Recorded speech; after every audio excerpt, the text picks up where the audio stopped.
سلامونه ملګرو، زه ورور راغیم او تاسو ته د یوې نوې ویډیو سره راغلی یم. ملګرو، دا منګولیا ده چې د نړۍ 18 لوی هیواد دی او نږدې 9.7 سلنه یې بالکل تشه ده. د منګولیا ټول نفوس یوازې په همدې کوچني سپینه نشه سوې سیمه کې ژوند کوي.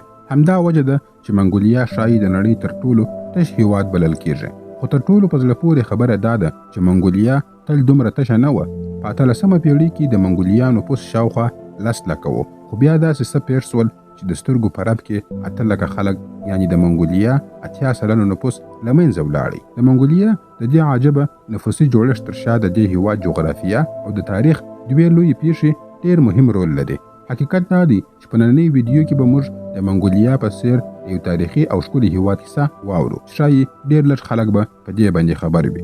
لومړی به د منګولیا جغرافیه وپېژنو. منګولیا د نړۍ تر ټولو لوی وچمېشتی یعنی لینډلوک هیواد دی. له هیڅ اړخه سمندر ته لاره نه لري. د منګولیا په شمال کې روسیه ده او په جنوب کې یې چین دی. د منګولیا تر ټولو نږدې سمندر هم ژړ سمندر دی، شاوخوا 200 کیلومتره لیرې دی.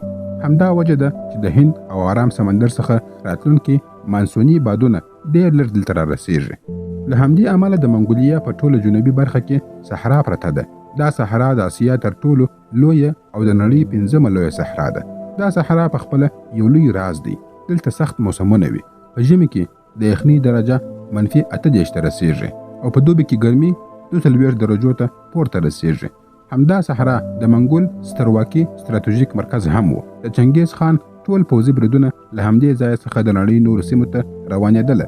د همدې سختو شرایطو له امله منګولي جنګیالي د نړۍ تر ټولو سخت او خونړي جنګیالي بلل کېدله. د دې صحرا په اړه یو افسانه هم شته چې